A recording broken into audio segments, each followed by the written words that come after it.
Today is a good day to be inside, and we're grafting apple trees today. This is Marshall Adams, and I'm going to show you how to graft an apple that was shown to me by a gentleman a long time ago, friend Jim Lawson from Ball Ground, Georgia, who grafted thousands of apples, a lot more than I have. But I used to watch what he did, and now I can graft them. These are very effective grafts that you'll get 90% plus on if you do everything right. So let's get started here, and I'm going to show you how I'm grafting these apples. First of all, I've already done 3 of them here, and you'll notice I've already tagged them. It's very important that you tag them as you go, because today I'm grafting 6 different varieties of apples, and so you do not want to get them mixed up. And here's what several weeks ago, today of course is February the 11th, and in January, when these trees were dormant, I went and cut sign wood for this variety. This particular variety is called St. Clair, which is an old apple, and it does extremely well here in the South, deep South. It's tolerant of the heat and the bugs and the humidity. So it produces well, and so that's why this particular variety I can't go to the local store and buy. So we're going to graft some of these, and I'm going to show you how it's done. One of the things in getting the sign wood is that I wrapped it in a wet paper towel and kept it in the refrigerator, so it's dormant now. So we're going to graft both these while they're dormant. I've also got some rootstock. And the rootstock is what we'll be grafting onto, and it is a variety called MM111, which makes almost a 3/4 to 85% tree. And here's what it looks like. You see, it's got some roots down at the bottom. This is kind of puny, but so we're going to cut it around here, and we're going to graft a piece of that wood on top of it. And so the wood we're going to graft is going to make an apple tree called St. Clair. This is MM111 rootstock at the bottom. It's a rootstock that does well in the clay soils here in middle Georgia. It's very disease resistant, and it's very compatible with these apples. So let's get started, and the most important thing I'm going to show you is how to cut this whip graft. And a whip graft is called a whip graft because what it does is it makes, in its first year, rapid growth. It makes just you can make one big long whip off of the top of this piece of rootstock. So let's get started. I'm going to show you how I learned how to do this watching Jim Lawson up in North Georgia. So the first thing I want to do is I take the piece of sign wood, okay, and I'll try to match it up about the same size as where I want to cut this rootstock.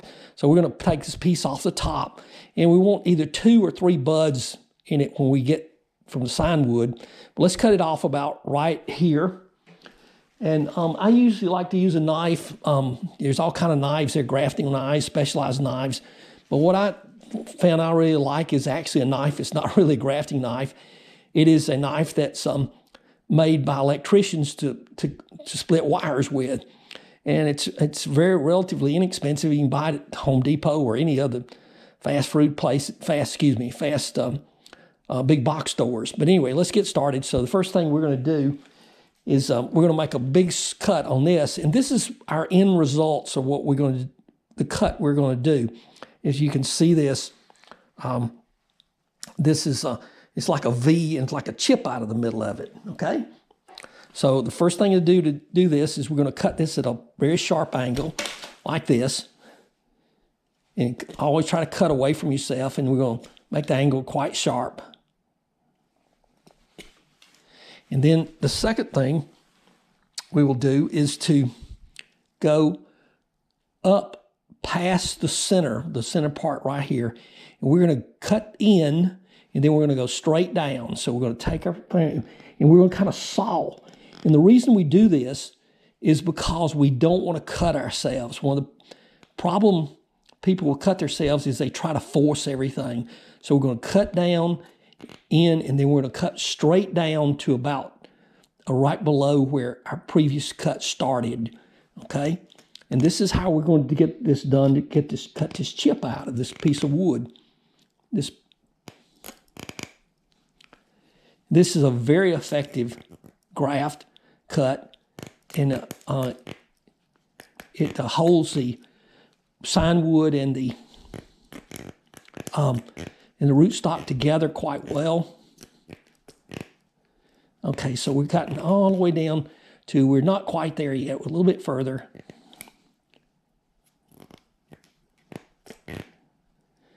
And the larger the rootstock is, usually about 3/4. And this is a little bit on the small side. I liked it just a hair bigger. I'm cutting through a bud here. Okay, so I got it down here. Now the second thing I'm going to do is I'm going to come back, and I'm going to come back, and I'm going to come back here, and I'm going to cut down, and I'm going to cut this chip out, okay? So watch how I do this. So you can, I don't know whether you can see that. I'm going to cut this chip out. And I'm cutting in toward where I just cut straight down. There's a chip. See the chip's coming out like this. Let me cut it. There it is. It falls right out. And so there's what you look like. You have a kind of a V in the middle of it, okay? Now, this next thing we're going to do, this is on the rootstock. We're going to cut the same exact cut on the piece of sign wood, okay? Let's take this top piece of sign wood here.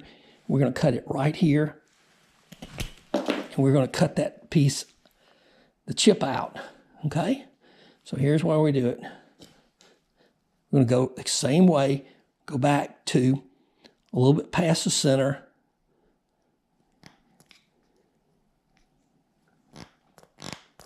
We're going to go in, and then we go straight down.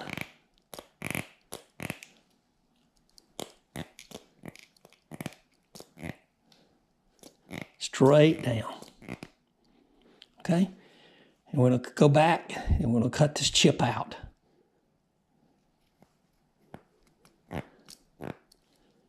At an angle. There's our chip. Just cut it out. So now we've got these two pieces that are identical that we've cut as closely as possible. Now, but what we do is we reverse them and slide them into each other. And they match. Let me put this knife down. They match, and we match up the cambrian of each one. So we kind of, so it actually holds together when you do this. So it's a really good tight fit. The next part is, and it gets a little easier after this. So once we got that together, and you can see we have 2 big wood, we'll take this piece of biofilm. You can use, all kinds of things. I've seen people use everything from plastic bags, but I really like this stuff. It's kind of elastic, and it's waterproof, and it holds really quite well, and like that. So we'll take this. I like to put it here and pull it really tight and keep this sealed where it seals good, and roll it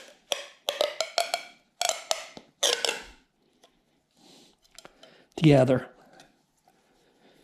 and pull it up tight.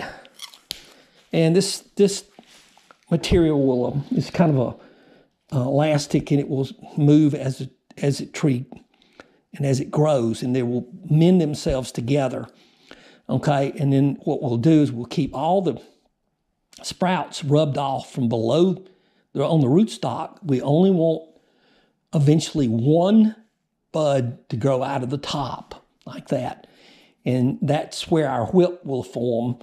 And so we'll that gives us this particular apple, which is the genetics of the St. Clair apple. Okay. All right, our next step I like to do is I like to put a rubber band around it. Some people do, some people don't. I just like it because it holds together quite well for most of the summer. and it eventually falls apart back in the fall. So I do that by kind of overlapping and rolling it again, and this keeps it together tight. And then I tie it at the very end.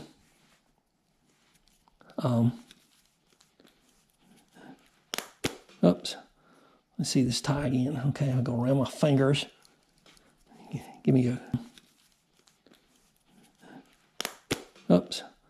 Let's see this tie again. Okay, I'll go around my fingers. Give me a.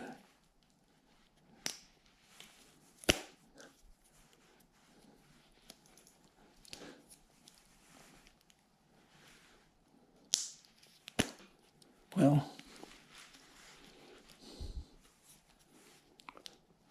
tuck it under.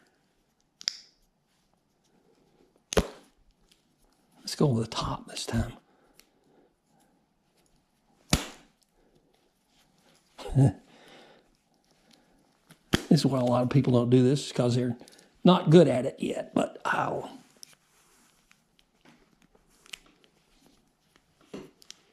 All right, finally got it. There we go. It's tight.